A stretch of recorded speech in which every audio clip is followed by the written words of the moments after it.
Assalamualaikum warahmatullahi wabarakatuh. Alhamdulillahirabbil alamin wa bihi nasta'in ala umuri dunya waddin. Wassalatu wassalamu ala asrofil anbiya'i wal mursalin wa ala alihi wa ashabihi ajmain. Amma ba'du. Sahabat PAI kelas 8 sekalian yang berbahagia, apa kabar? Semoga kalian semua dalam keadaan sehat afiat dan selalu mendapatkan keberkahan dan perlindungan dari Allah SWT. Alhamdulillah, pada hari ini kita akan memulai pembelajaran belajar dari rumah atau biasa kita kenal dengan pembelajaran jarak jauh untuk saat ini. Nah, untuk materi pertama kita akan membahas tentang iman kepada kitab Allah Subhanahu wa taala. Ya, sahabat PAI sekalian, mari kita mulai pembelajaran kita kali ini dengan membaca lafaz basmalah. Bismillahirrahmanirrahim.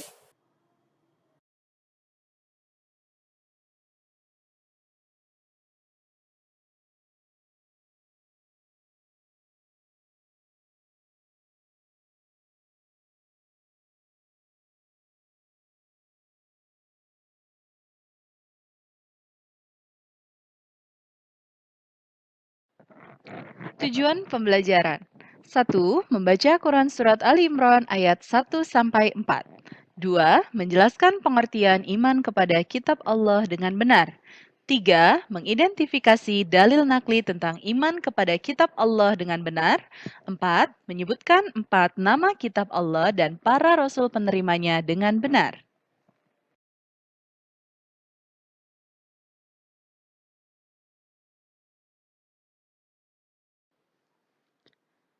Lima, menguraikan isi pokok Al-Quran dan fungsinya dengan tepat. 6. Mengidentifikasi perilaku yang mencerminkan beriman kepada kitab-kitab Allah. 7. Menjelaskan hikmah beriman kepada kitab Allah.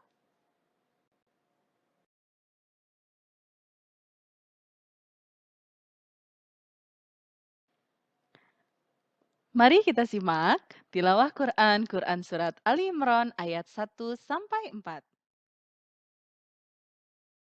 بسم الله الرحمن الرحيم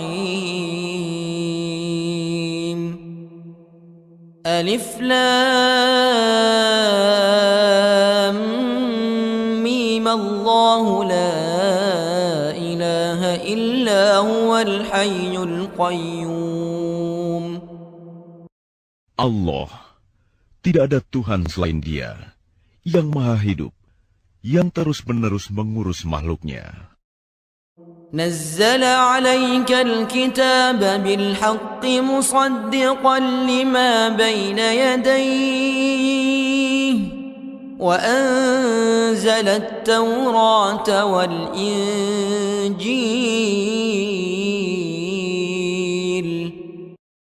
Dia menurunkan kitab Al-Quran kepadamu Muhammad, yang mengandung kebenaran, membenarkan kitab-kitab sebelumnya, dan menurunkan Taurat dan Injil.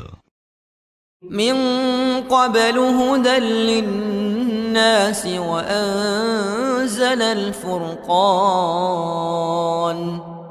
إن الذين كفروا بآيات الله لهم عذاب شديد والله عزيز ذو انتقام. Sebelumnya, sebagai petunjuk bagi manusia, dan Dia menurunkan Al-Furqan. Sungguh, orang-orang yang ingkar terhadap ayat-ayat Allah akan memperoleh azab yang berat.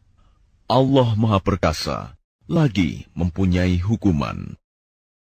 إن الله لا يخفى عليه شيء في الأرض ولا في السماء. Bagi Allah, tidak ada sesuatu pun yang tersembunyi di bumi dan di langit. هو الذي يصوركم في الأرحام كيف يشاء لا إله إلا هو العزيز الحكيم.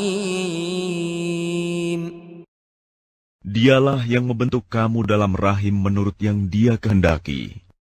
Tidak ada Tuhan selain Dia, yang Maha Perkasa, Maha Bijaksana. هو الذي أنزل عليك الكتاب منه آيات محكمات هن أم الكتاب وأخر متشابهات فأما الذين في قلوبهم زيغ فيتبعون ما تشابه منه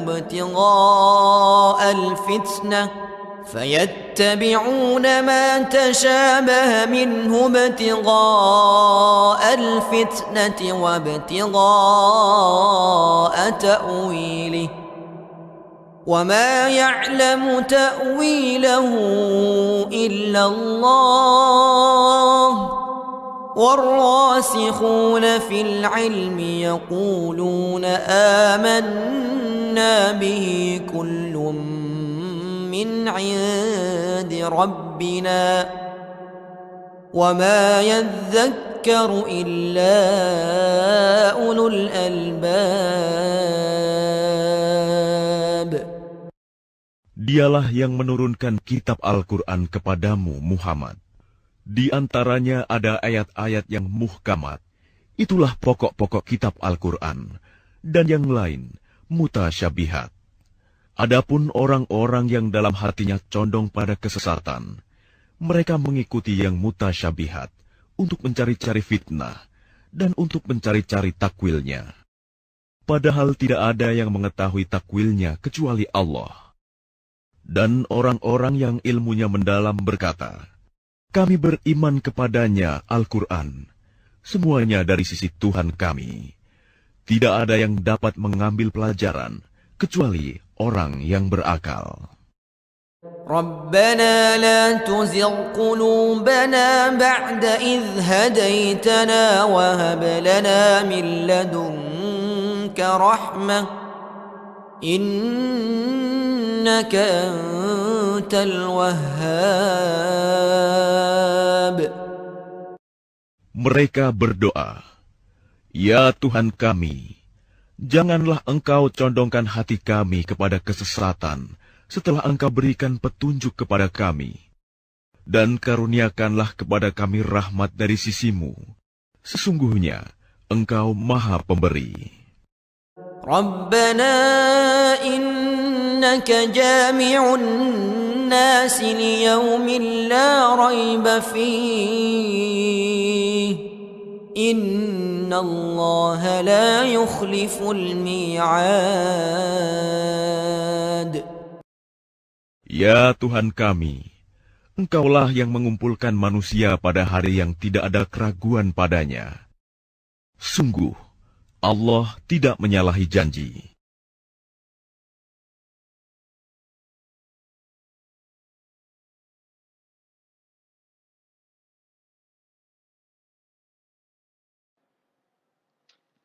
Pengertian iman kepada kitab Allah Subhanahu wa Ta'ala.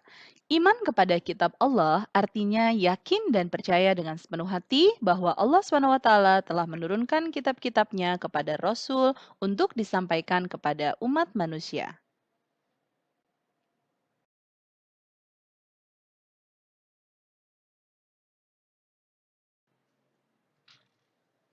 Berikut 4 kitab-kitab Allah Subhanahu wa Ta'ala dan Rasul penerimanya. 1. Zabur, diturunkan kepada Nabi Daud alaihi salam. 2. Taurat, diturunkan kepada Nabi Musa alaihi salam. 3. Injil, diturunkan kepada Nabi Isa alaihi salam. 4. Al-Quran, diturunkan kepada Nabi Muhammad sallallahu alaihi wasallam.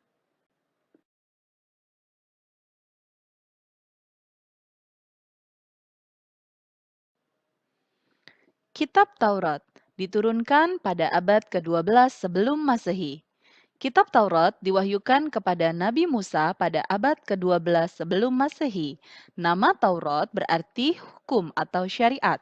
Pada saat itu, Nabi Musa diutus oleh Allah untuk berdakwah kepada bangsa Bani Israel. Oleh karena itu, tepat sekali kalau kita meyakini bahwa kitab Taurat diperuntukkan sebagai pedoman dan petunjuk hidup bagi kaum Bani Israel saat itu. Adapun bahasa yang digunakan dalam kitab Taurat adalah bahasa Ibrani. Sebagai Muslim, kita sangat meyakini akan keberadaan kitab Taurat ini. Kita meyakini bahwa kitab Taurat benar-benar wahyu dari Allah Subhanahu wa taala. Keyakinan ini diperkuat oleh keterangan-keterangan yang ada di dalam Al-Quran. Salah satunya adalah yang tertuang dalam firman Allah Quran Surat Al-Mu'minun ayat 49 yang artinya, dan sungguh telah kami anugerahi kepada Musa kitab Taurat agar mereka Bani Israel mendapatkan petunjuk. Kitab Taurat yang diturunkan Allah kepada Nabi Musa untuk bangsa Bani Israel atau kaum Yahudi agar mereka senantiasa berada dalam jalan kebenaran.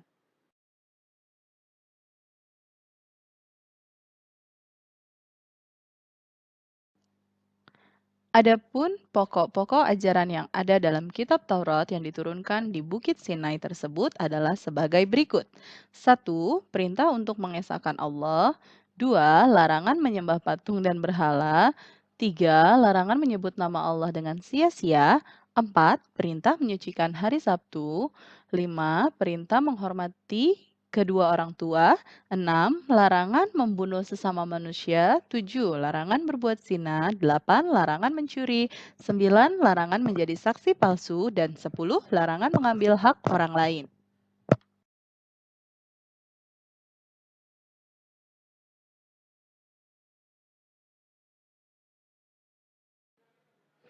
Kitab Zabur diturunkan pada abad ke-10 sebelum Masehi. Kitab Zabur diturunkan Allah kepada Nabi Daud untuk bangsa Bani Israel atau umat Yahudi. Kitab ini diturunkan pada abad 10 sebelum Masehi di daerah Yerusalem. Adapun kitab ini ditulis dengan bahasa Kipti. Dalam firman Allah yang artinya, dan Tuhanmu lebih mengetahui siapa yang di langit dan di bumi. Dan sungguh kami telah memberikan kelebihan kepada sebagian nabi-nabi atau sebagian yang lain. Dan kami berikan Zabur kepada Daud. Quran Surat Al-Isra ayat 55.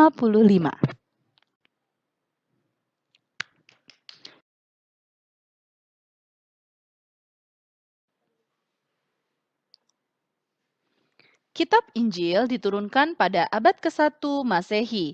Kitab Injil diturunkan kepada Nabi Isa pada permulaan abad 1 Masehi. Kitab Injil diwahyukan di daerah Yerusalem. Kitab ini ditulis pada awalnya dengan menggunakan bahasa Suryani. Kitab ini menjadi pedoman bagi kaum Nabi Isa alaihissalam, yakni kaum Nasrani. Bismillahirrahmanirrahim. Qala inni Abdullah ataniyal kitaba wa ja'alani nabiyya.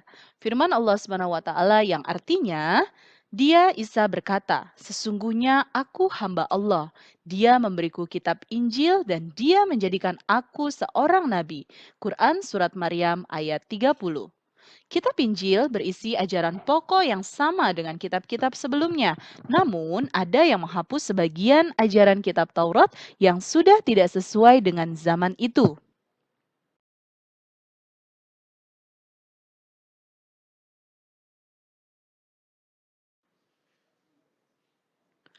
Secara umum, kitab Injil berisi tentang 1.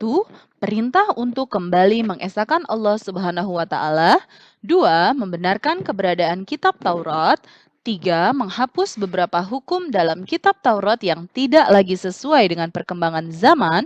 4. Menjelaskan bahwa kelak akan datang kembali Rasul setelah Nabi Isa alaihissalam, yaitu Nabi Muhammad SAW. Di samping ada kitab Injil, penjelasan ini juga terdapat dalam kitab Taurat. Kitab Injil menjadi pedoman bagi para pengikut agama Nasrani agar melaksanakan hukum-hukum Allah Subhanahu wa taala yang dibawa oleh Nabi Isa alaihissalam. Nabi Isa mengajarkan agar kaumnya taat kepada hukum-hukum Allah dan tidak terlena dengan gemerlap harta dan dunia.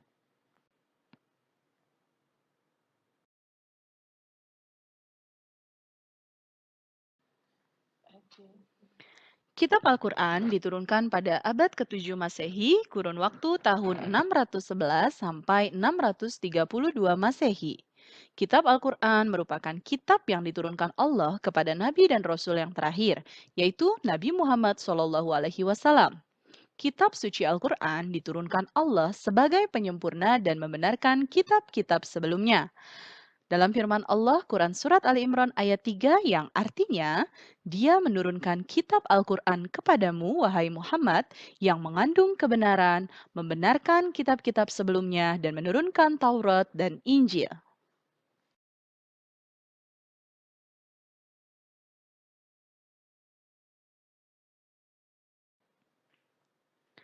Al-Quran adalah kalam Allah SWT yang diturunkan kepada Nabi Muhammad SAW secara berangsur-angsur oleh malaikat Jibril, diriwayatkan dengan mutawatir serta membacanya adalah sebuah ibadah. Mukjizat yang terbesar yang diberikan kepada Nabi Muhammad SAW adalah Al-Quran, suatu mukjizat yang dapat disaksikan oleh seluruh umat manusia sepanjang masa karena memang beliau diutus oleh Allah untuk keselamatan manusia di mana dan di masa apapun mereka berada. Oleh sebab itu, Allah menjamin keselamatan Al-Quran sepanjang masa.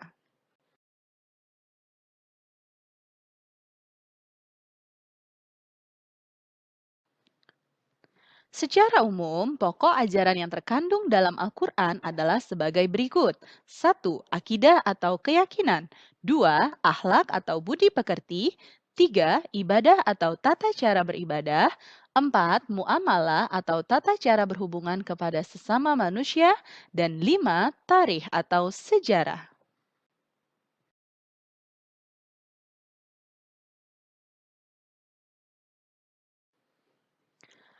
1. Akidah atau keyakinan, yaitu hal-hal yang berkaitan dengan keyakinan seperti mengesahkan Allah dan meyakini malaikat-malaikat Allah. 2. Akhlak atau budi pekerti, yaitu berkaitan dengan pembinaan akhlak mulia dan menghindari akhlak tercela. 3. Ibadah, yakni yang berkaitan dengan tata cara beribadah seperti sholat, zakat, dan ibadah yang lainnya. 4. Muamalah, yakni berkaitan dengan tata cara berhubungan kepada sesama manusia. Dan 5. Tarikh atau sejarah, yaitu kisah orang-orang dan umat terdahulu.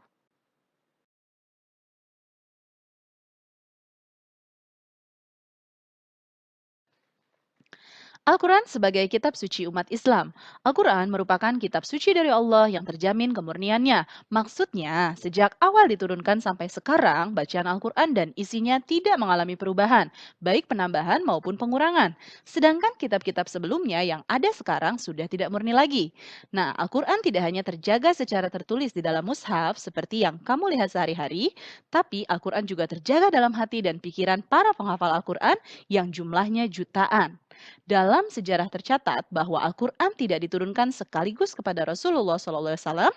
Seluruh ayat-ayat Al-Quran diturunkan secara bertahap, sedikit demi sedikit, dan berangsur-angsur dalam kurun waktu 22 tahun, 2 bulan, 22 hari, atau 23 tahun. Jumlah surat dalam Al-Quran sebanyak 114 surat, sedangkan ditinjau dari masa turunnya, ada yang diturunkan sebelum hijrah ke Madinah, dinamakan surat Makkiyah, dan ada yang diturunkan setelah hijrah ke Madinah yang disebut surat Madaniyah.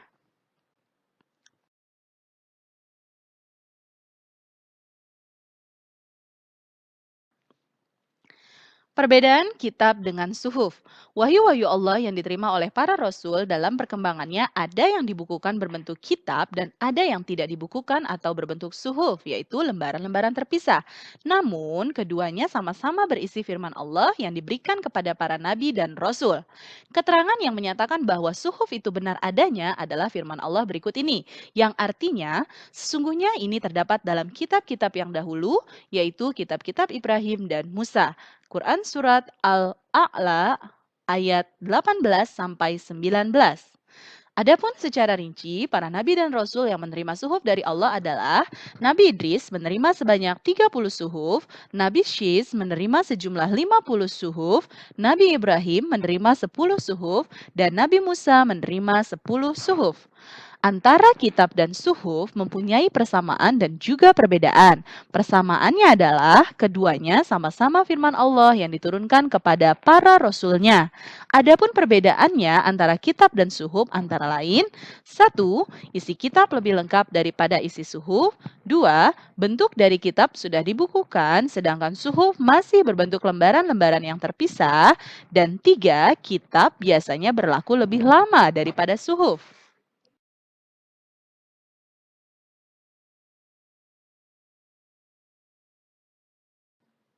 Sikap mencintai Al-Quran sebagai kitab Allah. 1. Berusaha menghormati, memuliakan, dan menjunjung tinggi Al-Quran. 2. Membaca Al-Quran di segala kesempatan. 3. Menghafalkan Al-Quran. 4. Berusaha memahami isi kandungan Al-Quran. 5. Berusaha mengamalkan isi kandungan Al-Quran.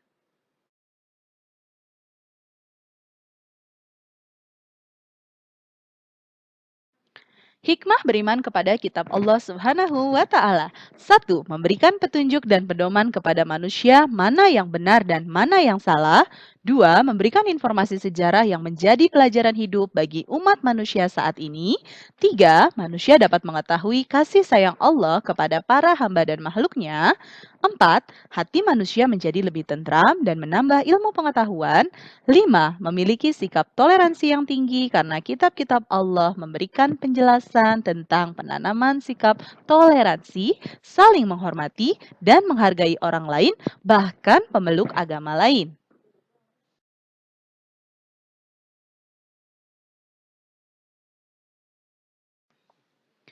Nah, sekarang kalian tentunya menjadi semakin tahu bukan bahwa Allah menurunkan wahyu dan kitab-kitab itu dengan maksud agar hamba-hambanya menjadi terarah.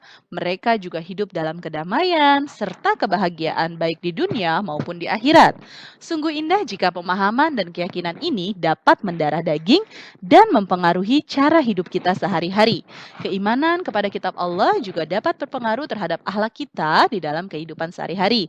Untuk membantu kalian dalam menerapkan akhlak mulia ini, marilah kita lakukan refleksi terhadap diri kalian masing-masing.